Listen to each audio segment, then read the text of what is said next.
Over the years, I've been at Age UK 4 years, we've done various intergenerational projects, but mainly with younger children. And we thought, because there's lots of older children and young people on the park, and there's various fears about vandalism or walking through the park, we thought it would be nice to get the community together and build a little bit of understanding between them. When I took on this new role at the school, I knew that Teresa was based in the community. She approached me earlier on in the year about the Bridging the Gap project, and I felt very enthusiastic to get the school involved in working with older people in the community, getting some of our young students at the school, learning about the differences and the similarities between being old and being young.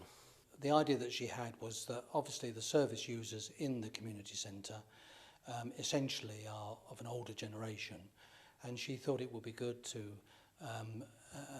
enable them to sort of meet with the younger generation locally and to come together really and try and get a meeting of minds and cooperation. The idea of Bridging the Gap is basically we want to do a project in the community that sort of allowed the older members of the community, the younger members of the community to work together and just become almost one, and basically almost realise that they're not really that much different, because there's a big sort of stigma between older people and younger people. And so we wanted to try and make it so, okay, well, we're going to put everybody together, and then sort of maybe sort of something that they have in common is a lot of people like music, or a lot of people like drama, or a lot of people like something they can do actively together.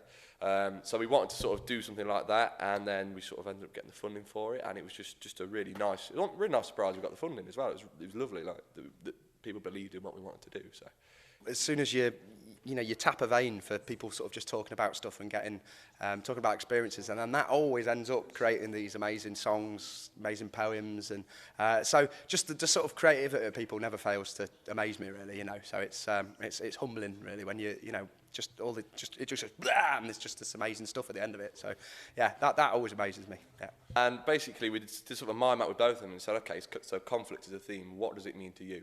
How has it affected you? How is it affecting you now? Or maybe in the past? And they both came up with all these different ideas. So we kind of like sort of scrolled off from that, and we had all these different sort of ways musically as a musician. We could explore loads and loads of different things, and that it was really interesting as well, because the older sort of generation are more into the very sort of very musical instrument side, and it's very old school, very sort of they want to be a songwriter.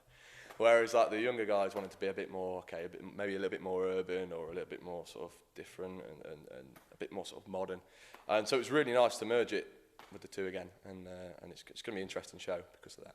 And we figured that conflict was something that, on all facets of life, conflict's sort of part of everyday life, isn't it? Whether you've got your fights and your classic sort of stuff that you immediately think when you hear the word conflict, but then you've also got just the other bits. There's in conflict's a positive thing. Like progression comes from conflict, evolution comes from conflict, and we wanted to. We thought like let's just have a very broad. We're just going to say conflict. We want to talk about conflict, and then see what the people involved in the project actually brought to it.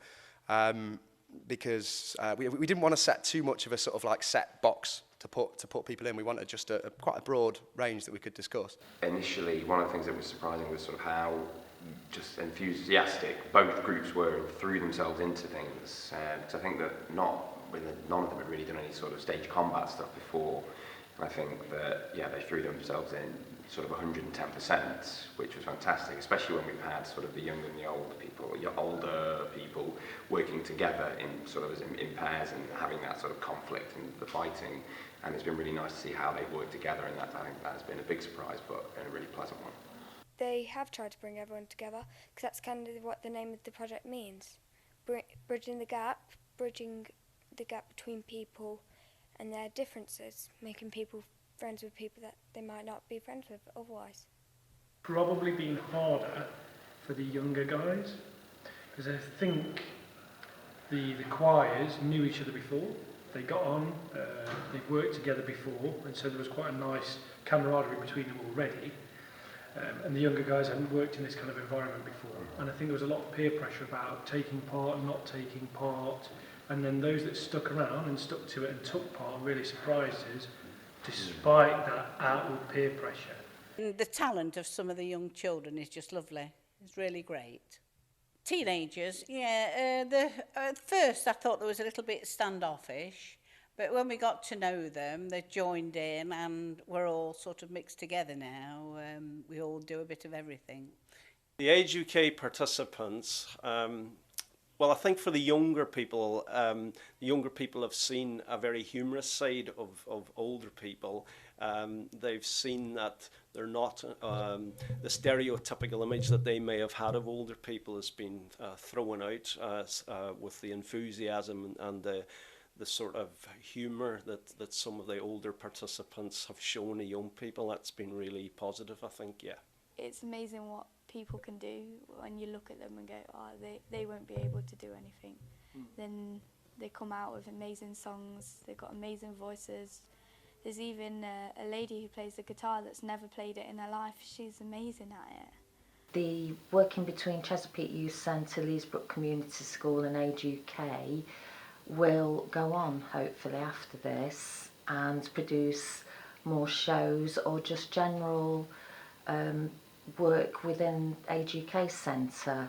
I think the legacy of the project we've made a firm link now with Age UK Chatterton, and it could open up a lot of doors in terms of the organisation Age UK working with the school. There's so many cross-curricular things that could happen, not just in performing arts, but in terms of humanities and English and so on. When the project ends, I think I'm not going to underestimate slightly older, younger people, because everyone's good at something, and this group of people that we've got into a musical sort of position are really good at what they do, and I don't think they realise it, and other people realise it. So I hope to take that away and tell other people not to underestimate. The only final thing I would like to say is that I must pay tribute to Teresa.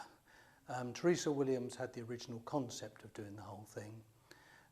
It was her that got all the funding, managed to get the right people on board, and the end result speaks for itself. It was a great evening, and I hope there can be a lasting legacy which will pay tribute to her, really.